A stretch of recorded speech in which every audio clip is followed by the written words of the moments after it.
సంఖ్యాకాండము 20వ అధ్యాయం తీయండమ్మా. సంఖ్యాకాండము 20వ అధ్యాయము.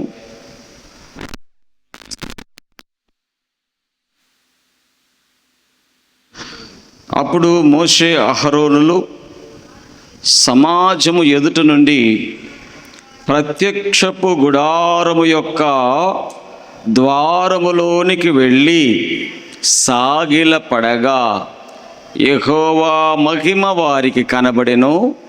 అంతటా యెహోవా మోషేకు ఇలాగు సెలవిచ్చెను, నీవు నీ కర్రను తీసుకొని నీవును నీ సహోదరుడైన అహరోనును ఈ సమాజమును పోగు చేసి వారి కన్నుల ఎదుట ఆ బండతో మాట్లాడు. అది నీళ్ళిచ్చును. నీవు వారి కొరకు నీళ్లను బండలో నుండి రప్పించి సమాజమునకు వారి పశువులకు త్రాగుటకిమ్ము. యెహోవా అతనికి ఆజ్ఞాపించినట్లు మోషే ఆయన సన్నిధి నుండి ఆ కర్రను తీసుకొని పోయెను. తరువాత మోషే అహరోనులు ఆ బండ ఎదుట సమాజమును పోగు చేసినప్పుడు అతడు వారితో, ద్రోహులారా వినుడి, మేము ఈ బండలో నుండి మీ కొరకు నీళ్లు రప్పించవలెనా అనెను. అప్పుడు మోషే తన చెయ్యి ఎత్తి 2 మారులు తన కర్రతో ఆ బండను కొట్టగా నీళ్లు సమృద్ధిగా ప్రవహించెను. సమాజమును పశువులను త్రాగెను. అప్పుడు యెహోవా మోషే అహరోనులతో, మీరు ఇశ్రాయేలు కన్నుల ఎదుట నా పరిశుద్ధతను సన్మానించినట్లు నన్ను నమ్ముకొనక పోతిరి గనుక ఈ సమాజమును నేను వారికి ఇచ్చిన దేశంలోనికి మీరు తోడుకొని పోరని చెప్పెను. అవి మిర్రిబా జలమడబడెను. ఏలైనగా ఇశ్రాయేలులు యెహోవాతో వాదించినప్పుడు ఆయన వారి మధ్యను తన్ను పరిశుద్ధపరుచుకొనెను. దేవునికి స్తోత్రములు కలుగునుగాక. హల్లెలూయా. ఇశ్రాయేలీయుల యాత్ర అరణ్యములో వారు ఐగుప్తు దేశము నుండి కనాను దేశమునకు వెళ్ళేటప్పుడు జరిగినటువంటి సంఘటన ఏమిటి? సంఘటన అంటే ఇశ్రాయేలు సమాజము సీను అరణ్యమునకు వచ్చారు. ఏ అరణ్యం అండి అది? సీను అనే అరణ్యమునకు వచ్చినప్పుడు వారికి అక్కడ నీళ్లు త్రాగడానికి లేవట. త్రాగడానికి నీళ్లు లేవు అని రాయబడి, త్రాగడానికి నీళ్లు లేవు అని రాయబడినప్పుడు ఇశ్రాయేలీయులంతా మోషే అహరోనుల మీద వాదనలు పెట్టుకున్నారట. ఏం పెట్టుకున్నారంట చెప్పండి? వాదనలు పెట్టుకున్నారట. ఆ మాటను మనం చూస్తాము. 20వ అధ్యాయము 4వ వచనం చదవండి. 4. అయితే మేమును మా పశువులను ఇక్కడ చనిపోవునట్లు ఈ అరణ్యములోనికి యెహోవా సమాజమును మీరేల తెచ్చితిరి. హల్లెలూయా. ఏమని అంటున్నారు? దేవుడి సమాజాన్ని ఈ అరణ్యములో చచ్చిపోవునట్లుగా మమ్మల్ని ఎందుకు తీసుకొచ్చారు? దేవుని బిడ్డలారా, ఈ అధ్యాయంలో చూస్తే మనకు ఎవరెవరు కనబడుతున్నారు? ఇశ్రాయేలీలు, మోషే అహరోనులు, దేవుడు. దేవునికి స్తోత్రములు కలుగునుగా. ఇశ్రాయేలీలు ఏమని కోరుకుంటున్నారు? మాకు నీళ్లు త్రాగడానికి నీళ్ళు ఇప్పించు. అయితే మరి నీళ్లు త్రాగడానికి మోషేకి అహరోనుకు కూడా కావాలిగా. మోషేకి అహరోనుకు కూడా నీళ్లు కావాలా వద్దా? కానీ ఇశ్రాయేలీలు ఏం చేస్తున్నారు? దైవజనుల మీద తిరుగుబాటు చేస్తున్నారు, వాదన పెట్టుకుంటున్నారు. మేము ఇక్కడ చచ్చిపోతాం అని అంటున్నారు. మీరు ఎందుకు మమ్మల్ని తీసుకొచ్చారు ఇక్కడికి అని అంటున్నారు. దేవుని బిడ్డలారా, వాదన వలన ప్రయోజనం ఉంటుందా? వాదన వలన ఏ ప్రయోజనమైనా ఏ ఇంటిలోనైనా ఉంటుందా? దేవునికి స్తోత్రం చెప్పండి. హల్లెలూయా. వాదన చేసుకునేటువంటి వారు గమనించుకోవాలి, వాదన వలన ఏ పని జరగదు. వాదన అంటే ఏంటి? నేరము మోపుట. వాదన అంటే నా వల్ల కాదు నీ వల్లే ఇది జరిగింది అంటే, మళ్ళీ అతను అంటాడు నా వల్ల కాదు నీ వల్లే ఇది జరిగింది, నీ వల్లే నీ వల్లే నీ వల్లే, ఆ రోజు నువ్వు ఇట్లా కదా, ఈ రోజు నువ్వు ఇట్లా కదా. ఇక ఎక్కడెక్కడికి వెళ్ళిపోతారంటే పుట్టుపూర్వోత్తరాల దగ్గరికి వెళ్ళిపోతారు. ఆ రోజు నువ్వు అట్ట అనలేదా అంటే, నువ్వు అనలేదా ఆ ఫలానా రోజు అంటే, ఇక ఇవన్నీ వాదనలు. వాటిని ఏమంటారు అంటే, వాదన అనే దానికి బేసిక్ పాయింట్ ఏంటంటే ఎదుటి వాని మీద నేరము మోపుట. ఇప్పుడు ఇశ్రాయేలు ఎవరి మీద నేరం మోపుతున్నారు? ఎవరి మీద? మోషే అహరోనుల మీద. ఎందుకు నేరం మోపుతున్నారు? అక్కడ నీళ్లు లేవని ఏమంటున్నారు? నువ్వు మమ్మల్ని తీసుకొచ్చావు కదా ఇక్కడికి అంటే నేరం ఎవరిది? మోషేదా? దేవునికి స్తోత్రం. కొన్ని కుటుంబాలు ఈరోజు కూడా వాదనలు పెట్టుకుంటూ ఉండడానికి కారణం ఏంటంటే, నేరం మోపాలనే మనస్తత్వం కలిగి ఉంటాం. నేరం మోపాలనే మనస్తత్వం ఎవరైతే కలిగి ఉంటారో ఆ కుటుంబాలు ఎక్కిరావు. ఎందుకంటే ఆ కుటుంబాల్లో ఒకరి మీద ఒకరు నేరం మోపుకుంటున్నప్పుడు ఒకరి మీదకి ఒకరికి ఏమొచ్చుద్ది? పగ వచ్చుద్ది. ఒకరి మీదకి ఒకరికి ఏమొచ్చుద్ది? విరోధ భావం వచ్చుద్ది. ఒకరి మీదకి ఒకరికి ఏమొచ్చుద్ది? కక్ష వచ్చుద్ది. అప్పుడు ఆ కుటుంబంలో కక్షలు పగలు ఉన్నప్పుడు ఆ కుటుంబం ఎదగదు. ఎందుకంటే వ్యతిరేకంగా జరిగిపోతుంటాయి పనులు. ఆ భర్త ఆ భార్య మాట వినకుండా కనబడిన వాళ్ళకల్లా కూడా ఇంట్లో ఉన్న డబ్బంతా తీసుకెళ్ళి ఖర్చు పెడుతున్నాడు అనుకోండి. హల్లెలూయా. ఆ భార్య అంటుంది, నువ్వు ఖర్చు పెడుతున్నావు కదా, నేను కూడా ఖర్చు పెడతా. దేవునికి స్తోత్రం. హల్లెలూయా. ఇక ఈమె చేతిలో ఉన్నటువంటి అన్నీ కూడా ఈమె కూడా ఖర్చు పెడతావు.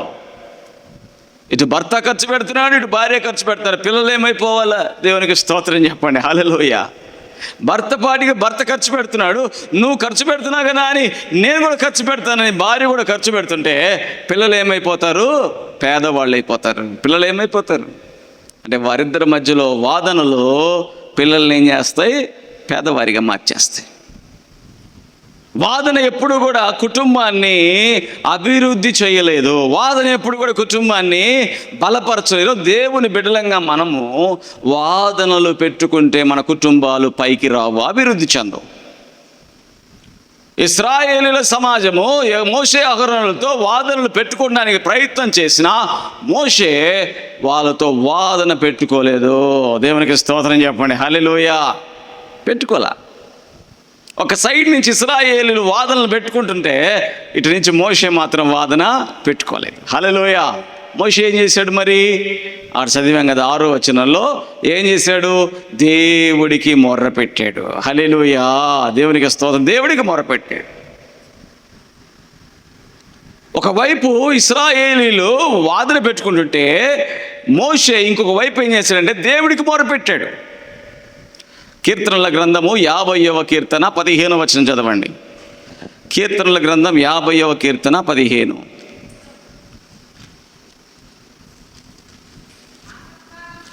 ఆపత్కాలమున ఏమంటాడు చూడండి. ఆపత్కాలమున నీవు నన్ను గూర్చి మొర్రపెట్టుము, నేను నిన్ను విడిపించెదను, నీవు నన్ను మహిమపరచెదవు. చూడండి దేవుని బిడ్డలారా, దేవుని వాక్యము. నీకు సమస్య వచ్చింది, నీకు కష్టం వచ్చింది, నీకు వేదన వచ్చింది, నీకు బాధ వచ్చింది, నీకు ఇంట్లో వేదన ఉంది లేదా బయట సమస్య ఉంది, కష్టం ఎక్కడో ఉంది. కష్టాలు లేనటువంటి మనుషులు లేరు. వాదన ఊరకనే పెట్టుకుంటారా? కొంతమంది ఏమంటారు, మాకేం పని లేక పెట్టుకున్నాం వాదన, నా భర్త మారుతాడనేగా పెట్టుకున్నాను, నా భార్య మారిద్దనేగా పెట్టుకున్నాను అంటే దేవుని వాక్యం అంటుంది నీవు వాదన పెట్టుకుంటే మారరు. దేవునికి స్తోత్రం చెప్పండి. హల్లెలూయా. ఆపత్కాలములో నీవు నాకు మొర్ర పెట్టినప్పుడు నేను నిన్ను విడిపించదను. దేవునికి స్తోత్రములు చెప్పండి. హల్లెలూయా. నేను నిన్ను విడిపించదను. ఇశ్రాయేలులు చేసేటువంటి ఆ నేరము దాంట్లో నుంచి విడిపించాలంటే ఎవరి వల్ల ఇది? వాళ్ళకి ఏంటి సమస్య అంటే నీరు లేదు. అంతకుముందు కూడా ఇలాంటి సమస్య వచ్చినప్పుడు రెఫీదీము అనేటువంటి స్థలములో దేవుడు మాట్లాడాడు. ఏమనంటే, ఇదిగో వాళ్ళకి నీళ్ళ కోసం నువ్వేం చేస్తావు, బండని నీ కర్రతో కొట్టు అన్నాడు. నీ బండని కర్రతో కొట్టమన్నాడు. కొట్టమనగానే బండలో నుంచి నీళ్ళు వచ్చినాయి. ఇశ్రాయేలు ప్రజలందరూ తాగారు. ఇంత అద్భుతాలు చూస్తారండి దేవుని బిడ్డలు. ఎన్ని అద్భుతాలు చూస్తారు. మన జీవితాల్లో కూడా ఎన్నో అద్భుతాలు చూస్తాం. ప్రార్థన చేయగానే దేవుడు ఉద్యోగం ఇచ్చేస్తాడు. ప్రార్థన చేయగానే వివాహం జరిగిపోయింది. ప్రార్థన చేయగానే అప్పులు తీరుతాయి. ప్రార్థన చేయగానే సమృద్ధి వచ్చేసింది. ప్రార్థన చేయగానే కార్యాలు జరుగుతాయి. అయినా కూడా కొత్తగా మళ్ళీ సమస్య రాగానే మళ్ళీ అన్నీ కొత్తే, పాత ఏం గుర్తుండవు. మనమంటే బైబిల్ దేవుడు రాసి ఇచ్చాడు కాబట్టి మనం ఒకటి అన్నీ గుర్తు అన్నీ చదువుతూ ఉంటాం కాబట్టి గుర్తుపెట్టుకుంటాం. ఒకవేళ మన జీవితంలో జరిగినటువంటి కార్యాలను గుర్తుపెట్టుకుంటామా? పోయిన సంవత్సరం దేవుడు నీకు ఏం కార్యం చేశాడు నీకు గుర్తుందా? నువ్వు ప్రభువుని నమ్ముకున్న కొత్తలో నీకేం కార్యాలు చేశాడో గుర్తుందా? ఆకలికి తట్టుకోలేక, ఆహారం లేక నువ్వు ఇబ్బంది పడిన రోజుల్లో నీకు దేవుడు ఎలా పోషించాడో గుర్తుందా? ఎన్ని విషయాలు దేవుడు మన పట్ల చేశాడో కార్యాలు, అవి మనము ఎప్పుడైతే మర్చిపోతున్నామో అప్పుడు మనము కూడా ఇశ్రాయేలుల స్వభావం లాంటి స్వభావమే. ఒకసారి ఒక ఇద్దరు అన్నదమ్ములు ఏం చేశారంటే వారికున్న పొలముని తాకట్టు పెట్టి తాకట్టు పెట్టిన అతని దగ్గర డబ్బులు తెచ్చుకున్నారు. ఆ ₹1,00,000 తెచ్చుకున్నారు. ₹1,00,000 తీసుకొని ఇంటికి వచ్చేదాకా బాగానే వచ్చారు. ఇంటికి వచ్చిన తర్వాత ఆ ₹1,00,000 బీరువాలో పెట్టి ఇద్దరు కూర్చున్నారు. తమ్ముడు అంటాడు, ఈ ₹1,00,000 తెచ్చాం కదా, మోటార్ పాడైపోయింది కదా, మోటార్ బాగు చేపిద్దాం అంటాడు. హల్లెలూయా. ఏం చేపిద్దాం అంటాడు? మోటార్ పాడైపోయింది కదా, మోటార్ బాగు చేపిద్దాం. ప్రహరీ లేదు మన ఇంటికి, ప్రహరీ కట్టించుకుందాం అని అంటుంటే అన్న అంటాడు, అవన్నీ తర్వాత, ముందు మనకున్న కేసు బయటపడాలి కదా, ముందు మనం కేసు ఖర్చు పెడదాం, మన కోర్టు కేసు ఉంది కదా, ఆ కోర్టు కేసు ఖర్చు పెడదాం అని ఇద్దరు మాట్లాడుకుంటున్నారు. దేవునికి స్తోత్రం చెప్పండి. హల్లెలూయా. చూడండి, ఒక అతనేమో కోర్టు కేసు ఖర్చు పెడదాం అంటున్నాడు, ఇంకొక అతనేమో ఇంటికి సంబంధించినటువంటి ప్రహరీ కట్టించుకుందాం, లేకపోతే బోరు బాగు చేయించుకుందాం అంటున్నాడు. ఆ ఇద్దరికి ముందు మాటలు ప్రారంభమైనాయి. ప్రతి ఒక్కరు కూడా మాట్లాడుకోవడం ప్రారంభించారు. ఒకరికొకరు కూడా మాటలు పెరిగిపోయినాయి. ఇక తర్వాత అంటున్నారు, నీ వల్లే ఈ కేసు వచ్చింది అంటాడు ఒక అతను, నీ వల్లే అంటాడు ఇంకొక అతను. ఇద్దరు అరుచుకున్నారు, మాట్లాడుకున్నారు. సడన్గా ఒక అతను లేచి ఆ బీరువాలో దగ్గరికి వెళ్ళిపోయి ఆ డబ్బులు తీసుకొని ఆ ₹1,00,000 నేలకేసి పటామని కొట్టాడు. ఎవడికి కావాలి ఈ డబ్బు అని. ఆ తర్వాత నువ్వు కొడతావా డబ్బులు అని చెప్పి ఇంకొక అతను ఏం చేస్తుంటే ఆ డబ్బుల్ని చింపి కోపం, వాదనలో వారు ఏమైపోతున్నారో, వారు ఏం ఆలోచిస్తున్నారో, ఏం కావాలని కోరుకుంటున్నారో అర్థం కాక మొత్తం అంతా కూడా డబ్బులన్నీ కూడా చల్లా చెదురుగా చినిగిపోయిన నోట్లుగా అయితే నేను వెళ్ళి చూసా. దేవునికి స్తోత్రం చెప్పండి. హల్లెలూయా. నేను వెళ్ళి చూశానండి. ఇదేంటిది, డబ్బులన్నీ చింపేసి చల్లా చెదురుగా పడున్నాయి. ఏమన్నా ఒక్కటన్నా నోటు బాగుందంటే అన్ని నోట్లు చినిగిపోయి ఉన్నాయి. ఏంది అని అంటే అప్పుడు చెప్తున్నారు, ఒకరి మీద ఒకరు నేరాలు మోపుకుంటున్నారు. దేవుని బిడ్డలారా, ఆ వాదనల వల్ల తెచ్చుకున్న డబ్బులన్నీ కూడా పాడైపోయినాయి. ఏమైపోయింది చివరికి? అప్పుడు కూర్చుని ఏడుస్తున్నారు. ఏమనంటే, అయ్యో ఇప్పుడు తెచ్చిన దగ్గర ఎట్ట కట్టాలి. వాదనల్లో మూర్ఖత్వం వచ్చింది. వాదనల్లో తెలివితేటలు పనిచేయవు. వాదనల్లో మనకి బ్రెయిన్ పనిచేయదు.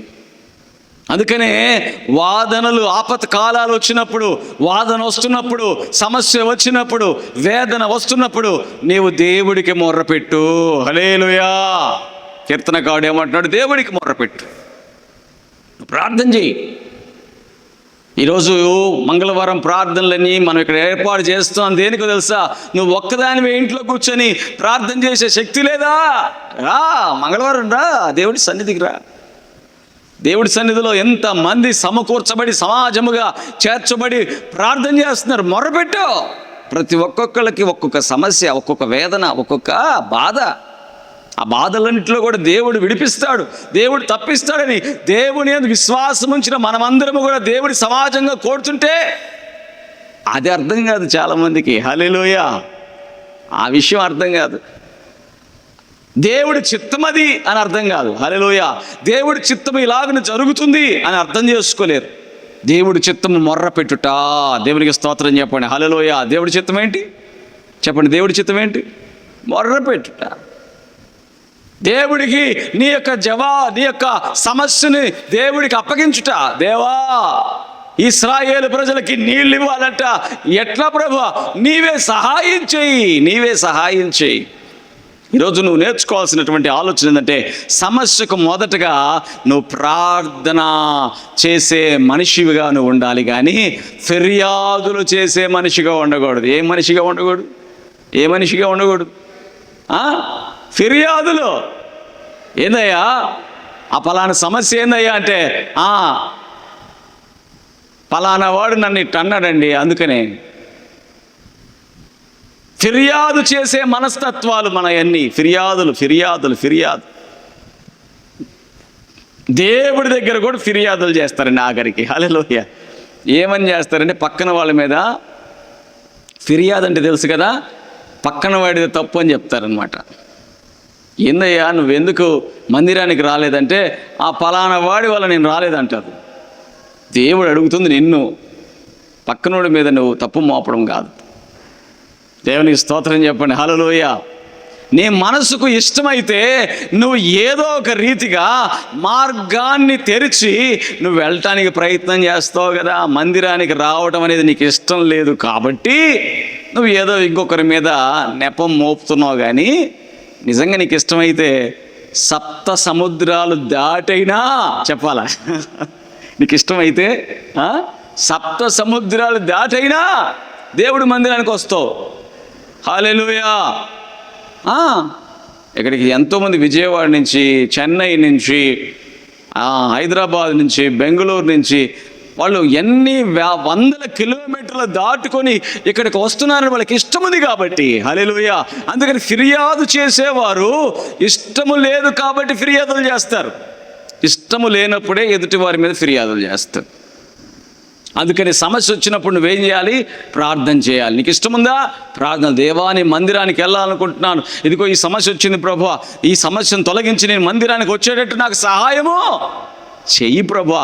అయ్యా ఇదిగో అయ్యా, నా భర్త నా మీద తిరుగుబాటు చేస్తున్నాడు, కొడుతున్నాడు, తాగుతున్నాడు ప్రభువా, ఇతను మారాలని కోరుకుంటున్నాను. అయ్యా తండ్రి, ఈ సమస్య నేను భరించలేకపోతున్నాను, ఈ కష్టం నేను భరించలేకపోతున్నాను ప్రభువా, నీ సన్నిధిలో మొర్ర పెడుతున్నా ప్రభువా, నా భర్తని మార్చయ్యా, ఆ వ్యసనము తీసివేయి ప్రభువా అని దేవుడి దగ్గర ఏం చేస్తావు?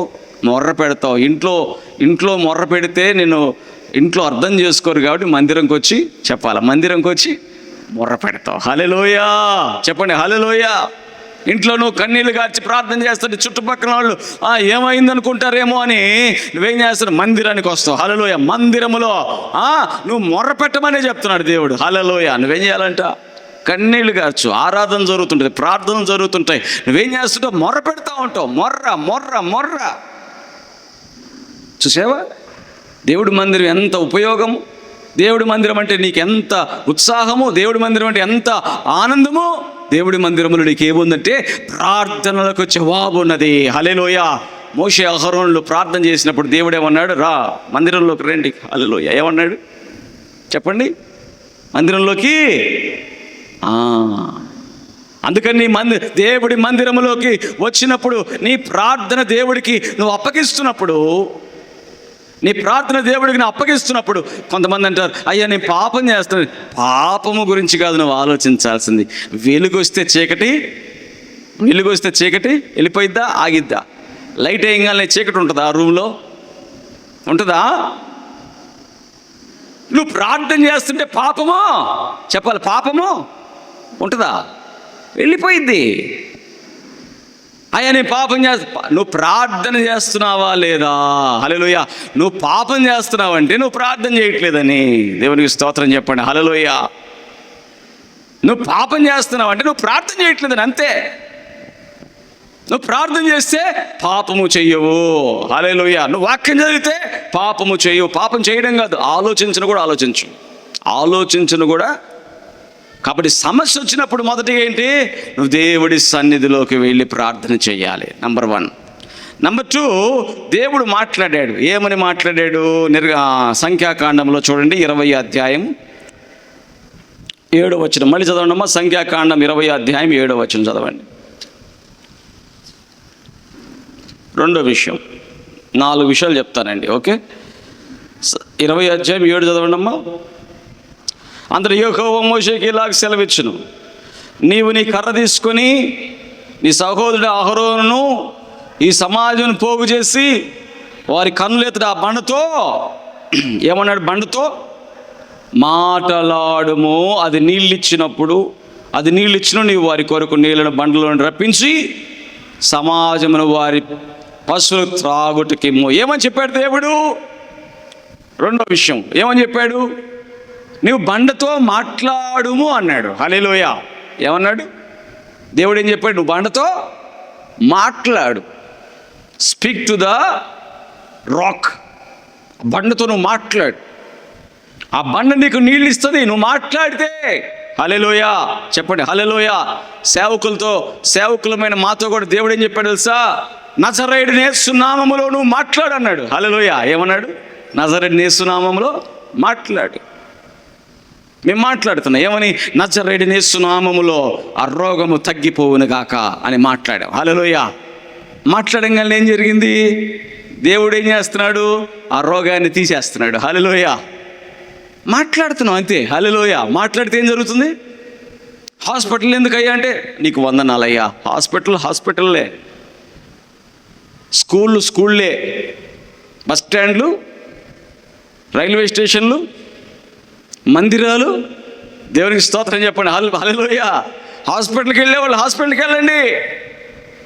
మందిరాలకు వచ్చే వాళ్ళకి దేవుడి యొక్క కృప ఉంటుంది. హల్లెలూయా. మందిరంలో దేవుడి సన్నిధి ఉంటుంది. మందిరంలో దైవ సేవకుడు ఉంటాడు. దైవ సేవకుడు ఏం చేస్తాడు? మాట్లాడతాడు. ఎందుకంటే దేవుడు మాట్లాడమన్నాడు. హల్లెలూయా. ఏమని చెప్పాడు? బండతో మాట్లాడు. నువ్వు మాట్లాడితే బండ నీళ్ళు ఇచ్చింది. హల్లెలూయా. నువ్వు మాట్లాడితే అదేంటి ప్రభువా? రెఫీదీము దగ్గర బండని కొట్టమన్నావు, ఇప్పుడు మెరీబా దగ్గర నువ్వు బండతో మాట్లాడమంటున్నావు. అప్పుడు కొట్టమన్నావు, ఇప్పుడు మాట్లాడమంటున్నావే. మర్చిపోయాడు. ఎవరు? మోషే. దేవుడు ఏం చెప్పాడు? మాట్లాడమనే విషయం చెప్తే ఇతను మర్చిపోయాడు. మాట్లాడమని చెప్పిన మాట మర్చిపోయి ఏం చేశాడంట? కర్ర తీసుకొని 2 మార్లు బండను కొట్టాడట. గుర్తుపెట్టుకోండి దేవుని బిడ్డలారా. ఆ బండ ఎవరంటే యేసు ప్రభుకి సాదృశ్యం. హల్లెలూయా.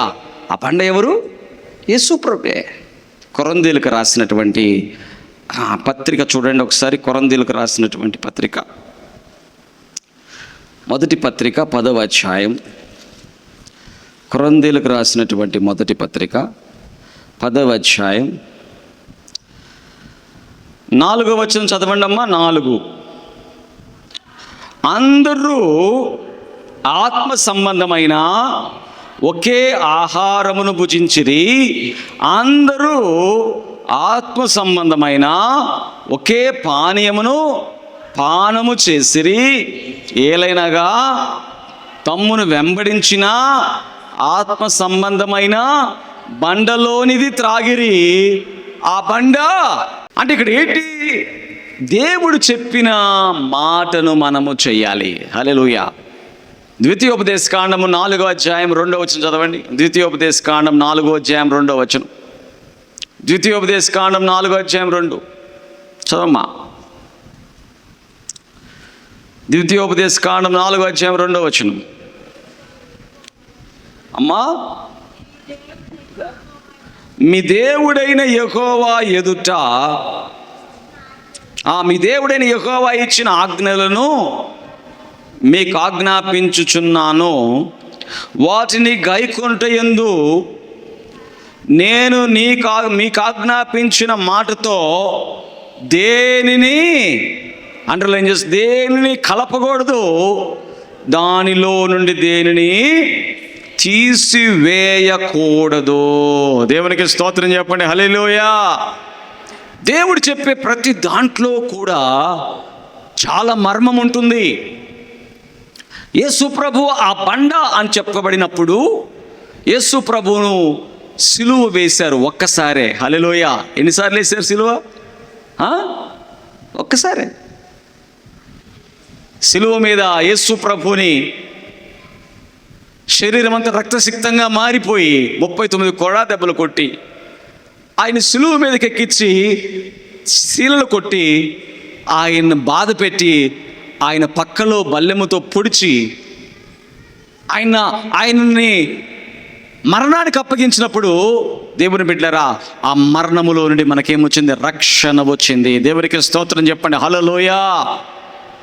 ఎప్పుడైతే అది జరిగిందో, అది జరిగిన తర్వాత మరలా యేసు ప్రభువును సిలువ వేయాల్సిన అవసరమో లేదు. హల్లెలూయా. ఇప్పుడు ఏం చేయాలి? నజరేయుడైన యేసు నామములో నాకు స్వస్థత, నజరేయుడైన యేసు నామములో నాకు రక్షణ, నజరేయుడైన యేసు నామములో నాకు విడుదల, నాకు సమృద్ధి, నాకు ఆశీర్వాదం, నాకు దీవెన అని ఏం చేయాలంట? మాట్లాడాలి. హల్లెలూయా. ఏం చేయాలి? పాత నిబంధనలో బండను గూర్చి ఉన్నది ఛాయ అంటే ఒక నీడ లాంటిది అన్నమాట. అది నిజమైనది ఎక్కడుందంట? యేసు ప్రభువులో ఉన్నది. హల్లెలూయా. అందుకనే మోషే ఏం చేశాడంటే, దేవుడు చెప్పింది మర్చిపోయాడా? దేవుడు చెప్పిందేమో మాట్లాడమని, కానీ రెఫీదీములో కర్రతో కొట్టాను కదా అనుకున్నాడా? లేకపోతే కొడితే ఏం కాదులే అనుకున్నాడా? లేకపోతే మాట్లాడమని దేవుడు చెప్తే అది ఆ విషయాన్ని వదిలిపెట్టేసి ఏం చేశాడు? కర్రతో 2 మార్లు కొట్టాడు.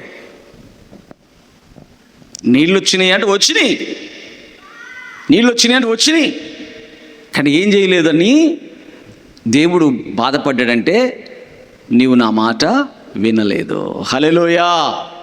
నా యొక్క ఆలోచన ఒక్కొక్కరి పట్ల ఒక్కొక్క రకంగా ఉంటుంది అంటాడు దేవుడు. హల్లెలూయా. మనం అనుకుంటాం మన ఆలోచనలే చాలా గొప్పవి, నాయే తెలివితేటలు అనుకుంటాం. కానీ మన ఆలోచనలన్నీ కూడా మురికి గుడ్డలు. దేవునికి స్తోత్రం చెప్పండి, హల్లెలూయా. మన ఆలోచనలు ఏవి కూడా నిజానికి అవి ఉపయోగము లేనివి. దేవుడి చిత్తం మన పట్ల ఏంటి అని ఎవరైతే ఆలోచిస్తారో నిజముగా వారు ధన్యులు. దేవునికి స్తోత్రములు కలుగునగాక. ఎవరైతే నా పట్ల దేవుడి చిత్తం ఏంటి, నా పట్ల దేవుడి ఉద్దేశాలు ఏమిటి, నా పట్ల దేవుడి ఆలోచనలు ఏమిటి అని ఎవరైతే ఆలోచించి ఆ దేవుడి ఉద్దేశాలను పట్టి నడుస్తారో వారు నిజముగా దేవునిని ఆరాధిస్తున్నవారు. ఆమేన్. దేవుడిని ఆరాధిస్తున్నవారు. ఇక్కడ ఏం జరిగింది? మోషే అహరోనులు దేవుడు చెప్పినట్లుగా కాకుండా వారి సొంత ఆలోచనతో చేసిన దాన్ని బట్టి వారు ఏం చేశారంట? డిజోబే చేశారు, అంటే అవిధేయత చేశారు. ఆ అవిధేయత చేసేది దేవుడి చిత్తమో కాదు. అందుకనే మీరు గమనిస్తే సమూయేలు మొదటి గ్రంథం 15వ అధ్యాయంలో కూడా సమూయేలు ప్రవక్త అంటాడు, ఎన్ని నువ్వు బలులు అర్పించినా దేవుని మాట వినకపోతే నీ బలులన్నీ వ్యర్థమే. నువ్వు గొర్రె పొట్టేలు ఎన్ని అర్పించినా దేవుని మాట వినకపోతే అవన్నీ వ్యర్థమే. దేవుని బిడ్డలారా, ఈరోజు ఏ భర్తకైనా, ఏ భార్యకైనా, ఏ తల్లిదండ్రులకైనా వారి యొక్క మాట వింటే ఇష్టంగా ఉంటుందా? లేకపోతే నీకు నేను బంగారం కొనిచ్చాగా, నీకు నేను బట్టలు కొనిచ్చా కదా అని చెప్పి ఆ బట్టలు కట్టుకో, బంగారం వేసుకో అని చెప్పి మాట వినకపోతే ఆ ఇంట్లో ఎలా ఉంటుంది తెలుసా? నరకమే. ఎలా ఉంటుంది అంటే బట్టలు ఇచ్చాను, బంగారం ఇచ్చాను, నీ మాట మాత్రం నేను వినను అంటే ఆ భర్త బాధపడ్డా? లేకపోతే ఆ భార్య బాధపడదా? నీకు కావాల్సినవి కొనిచ్చా కదా, ఇంకేంది నువ్వు చెప్పేది, నీ మాట నేను వినను అని అంటే ఎంత బాధపడతాం మనం. దేవునికి స్తోత్రం కలుగును గాక. మాట వింటులోనే నిజంగా ప్రేమ ఉంటుంది. హల్లెలూయా. అందుకనే నన్ను ప్రేమించువారు నా మాట వింటారు అన్నాడు యేసు ప్రభు. నన్ను ప్రేమించేవారు నా మాట గైకొంటారు. నిజంగా యేసు ప్రభుని ప్రేమిస్తే ఆయన మాటను మనం గైకొంటాం, తీసుకుంటాం. అందుకనే ఇక్కడ దేవుడు చెప్పింది కాకుండా దానికి ఆయన మోషే ఏం చేశాడు, కొంచెం మార్పు చేసిన దాన్ని బట్టి దేవుడు ఒప్పుకోలేదు. మూడో విషయం చూస్తే దేవుని బిడ్డలారా, సంఖ్యాకాండం 20వ అధ్యాయం 8వ వచనం చదవండి. సంఖ్యాకాండం 20వ అధ్యాయం 8.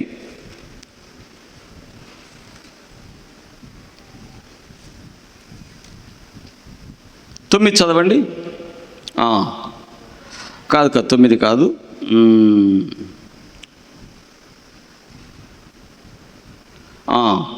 10 చదవండి. 10. మోషే అహరోనులు ఆ బండ ఎదురు సమాజం పోగు చేసినప్పుడు అతడు వారితో ఏమన్నాడు? అతడు వారితో, ద్రోహులారా వినుడి, నేను ఈ బండలో నుండి మీ కొరకు నీళ్లు రప్పించవలెనా. దేవుని బిడ్డలారా, ఈ మాటను అండర్లైన్ చేసుకోండి. చూడండి ఎంత విచిత్రంగా ఉంటుందంటే ఈ మాట. అందుకని కోపం వచ్చినప్పుడు మాట్లాడకూడదు. కోపం వచ్చినప్పుడు ఏం చేయకూడదు? చెప్పాలా? మాట్లాడకూడదు. కోపం వచ్చినప్పుడు మనం మాట్లాడామా అన్ని తప్పులే ఉంటాయి. కోపం వచ్చిద్దా రాదా? ఎవరికైనా వచ్చింది. కోపం రానోళ్ళు ఎవరు? ఏదో వస్తుంది కోపం, కానీ కోపంలో నువ్వు మాట్లాడావా అన్ని తప్పులే, అన్ని పొరపాట్లే. కోపంలో నువ్వేం చేయాలి? మౌనంగా ఉండాలి. కోపం వస్తుంది నీకు లోపల, ఏం చేయాలి? నెమ్మదిగా ఉండాలి. కోపం వస్తుంది, జాగ్రత్తగా మాట్లాడాలి. కోపం వచ్చినప్పుడు ఎట్టబడితే మాట్లాడావనుకో, దేవుడు ఏమంటాడంటే నీ మాటను బట్టి తీర్పు తీరుస్తానంటాడు. హల్లెలూయా. నీ మాటను బట్టి. ఇక్కడ జరిగింది అదే. ఏమంటున్నాడు మోషే? ఏమంటున్నాడు? సమాజం అంతటిని పిలిపించాడు. దేవుడి దగ్గర నుంచి మాట విని ఆ కర్ర తీసుకుని వచ్చాడు. వచ్చి ఏమంటున్నాడు? సమాజం అంతా, ద్రోహులారా. ఏమంటున్నాడు చెప్పండి? ద్రోహులారా. ఇశ్రాయేలు ప్రజల్ని ఐగుప్తు దేశంలో నడిపించడానికి మోషేని ఎన్నుకున్న దేవుడు, ఇశ్రాయేలు ప్రజల కోసమే కదా మోషేని ఏర్పాటు చేసుకుని 10 అద్భుతాలు ఐగుప్తులు చేసిన దేవుడు ఎవరిని ప్రేమించి?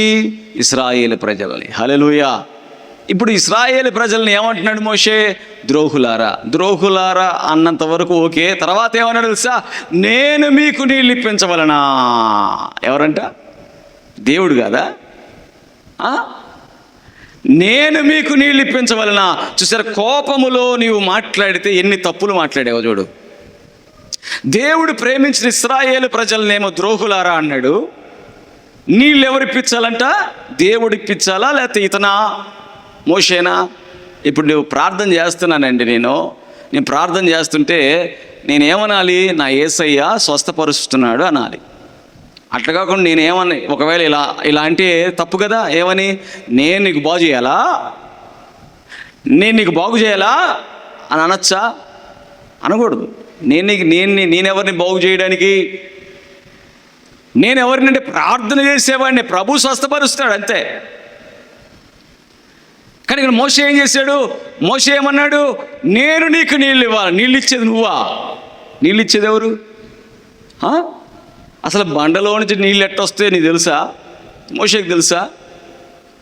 బండలో నుంచి నీళ్ళు ఎట్లా వస్తాయో మోషేకి తెలుసా? తెలీదు. అది దేవుడి అద్భుతం. ఆ దేవుడి అద్భుతాలని నీవు ఏం చేస్తున్నాడు? మోషే తనకు తానుగా చేస్తున్నట్టుగా ఏం చేశాడు? హెచ్చించుకున్నాడు. ఏం చేశాడు? మాటలతో, కోపములో ఏం చేశాడు? కోపంలో మాటలు జారినాయి. ఏం జారినాయి? ఎక్కడ దాకా జారినాయి? దేవుణ్ణి ఘనపరచాల్సినటువంటి నోరు దేవుణ్ణి కాకుండా నేను అనింది. ఏమనింది చెప్పండి? ఏమనింది? నేను మీకు నీళ్ళు ఇప్పించాలా. దేవుని వాక్యంలో స్పష్టంగా తెలియజేసేది తెలుసా?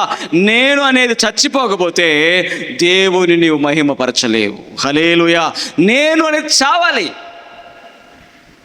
అది ఒక సేవకుడే కాదు, విశ్వాసే కాదు, ఎవరైనా దేవుని సన్నిధికి వచ్చారు అంటే వారికి ఏది ఉన్నా అది దేవుడిది అనేటట్టుగా ఉండాలి. పిల్లలు ఉన్నారా, ఏమనాలి? దేవుడి కోసమే. డబ్బులున్నాయా? దేవుడి కోసమే. భోజనం చేస్తున్నామా? దేవుడి కోసమే. పడుకుంటున్నామా? దేవుడి కోసమే. అందుకని బైబిల్లో చాలా స్పష్టంగా రాయబడింది, నీవు పడుకున్నాను, కూర్చున్నాను, భోజనం చేసినాను, ఏది చేసినాను దేవుని మహిమ కొరకు చేయవలెను. దేవునికి స్తోత్రం చెప్పండి. హల్లెలూయా. అందుకని కోపంలో నువ్వు మాట జారిపోతున్నావు, కోపంలో నువ్వు హెచ్చించుకుంటున్నావు, కోపంలో నువ్వు దేవుని మహిమపరచలేకపోతున్నావు. కాబట్టి మోషేనన్నాడు, నో, అందరినీ నేను కనానుకు తీసుకెళ్ళి ఆ సమయానికి నీవు కనానికి చేరవు. ఏంటిది? కనానికి చేరలేనటువంటి స్థితిలోకి కోపం తీసుకెళ్ళిందా? అందుకనే బైబిల్ అంటుంది, యాకోబు రాసిన పత్రిక 1వ అధ్యాయం 19వ వచనం చదవండి అమ్మా. యాకోబు రాసిన పత్రిక 1:19. యాకోబు రాసిన పత్రిక 1:19.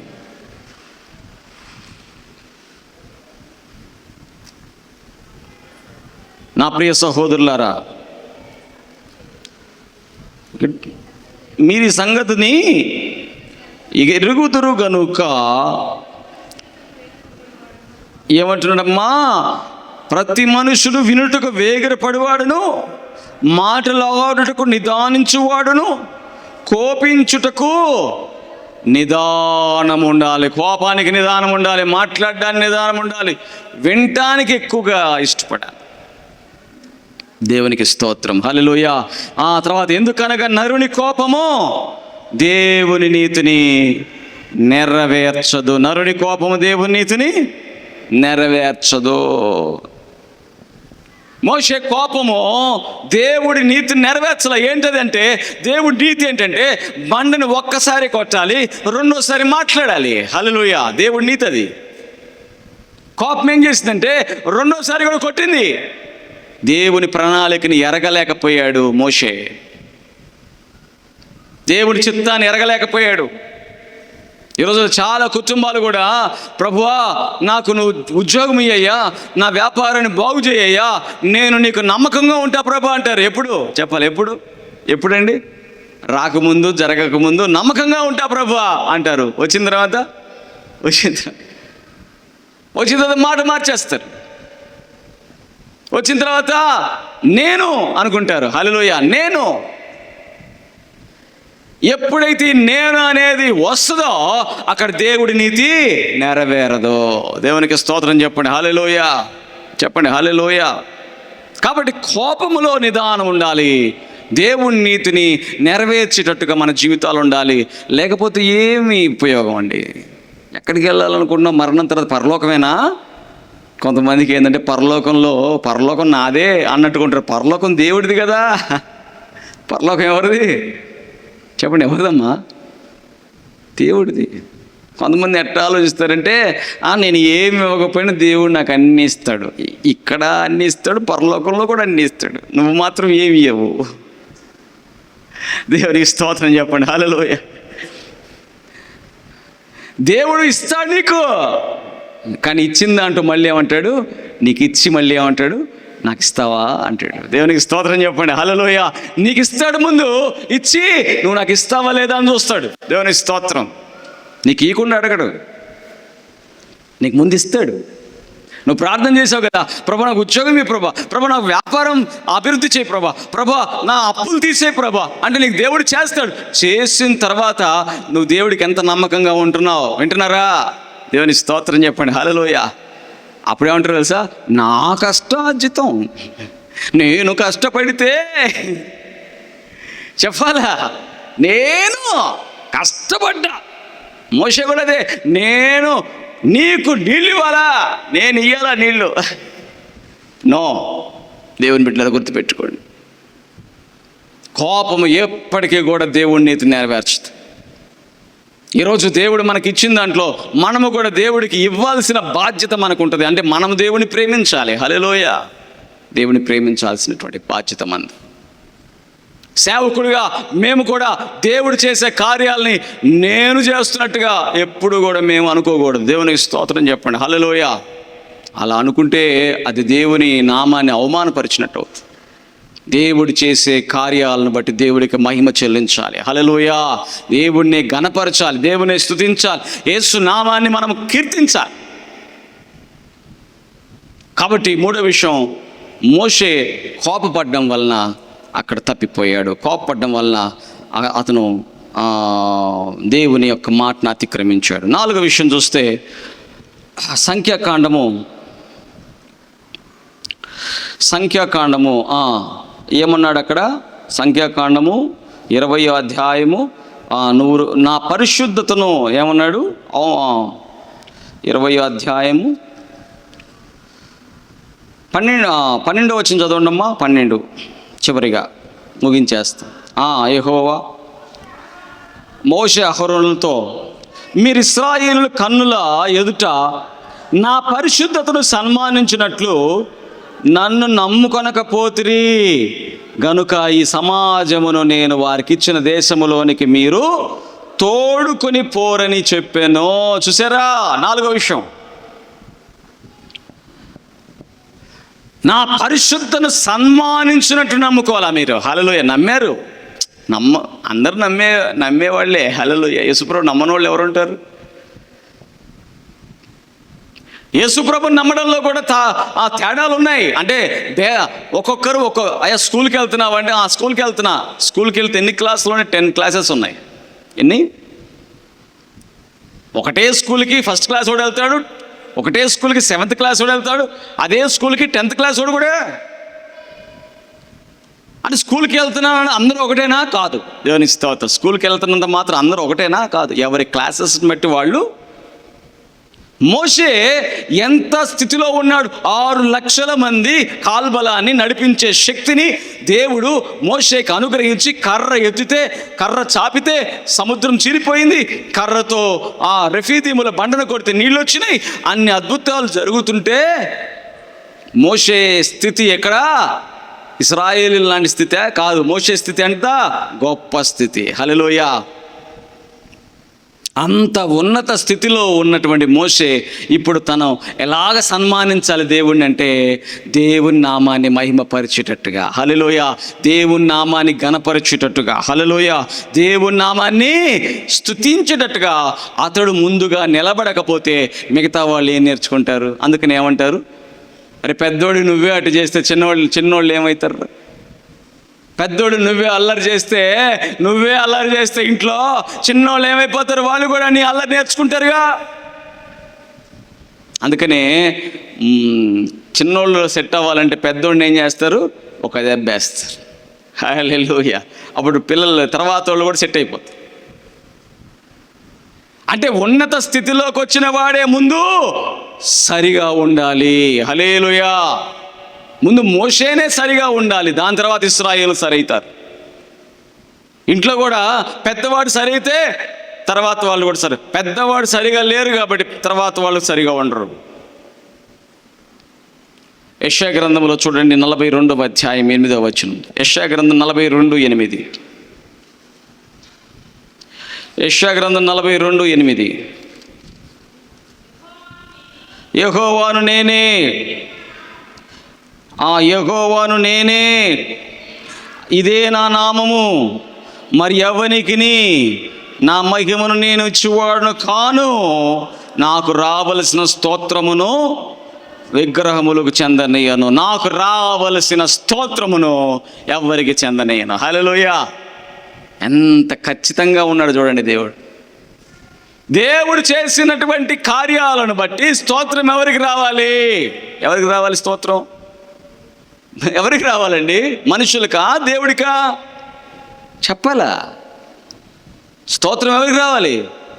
నేనే నా మహిమను ఎవరికి ఇచ్చువాడను కాను, నాకు రావలసిన స్తోత్రము నాకు రావాలి. హల్లెలూయా. దేవునికి స్తోత్రం చెప్పండి. హల్లెలూయా. ఎంతమందికి అర్థమవుతుంది? దేవుడు చేసిన కార్యాలను బట్టి దేవునికి స్తోత్రములు చెల్లించలేదు మోషే. అందుకని దేవుడు అన్నాడు, నువ్వు నా పరిశుద్ధతను సన్మానించలేదన్నాడు. ఏం మాట అండి? ఎంత మాట! మంచి మాట. నా పరిశుద్ధతను సన్మానించలేదు. ఎలా సన్మానించాలి ప్రభా నీ పరిశుద్ధను? ఆయన చేసిన కార్యములను తలపోసుకొనుటే. దేవునికి స్తోత్రం. దేవుడు చేసిన కార్యాలను తలపోసుకుంటే ఆయన పరిశుద్ధతను సన్మానించటం. ఒక్కొక్కసారి ఎలా ఉంటారంటే, ఉద్యోగం రాకముందు ఫోన్ చేస్తారు, ప్రార్థన చేయించుకుంటారు.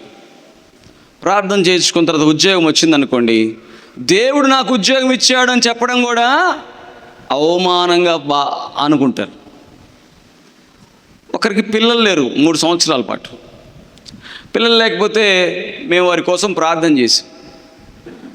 చేసిన తర్వాత దేవుడు వారికి ఒక మగపిల్లవాడిని ఇచ్చాడు.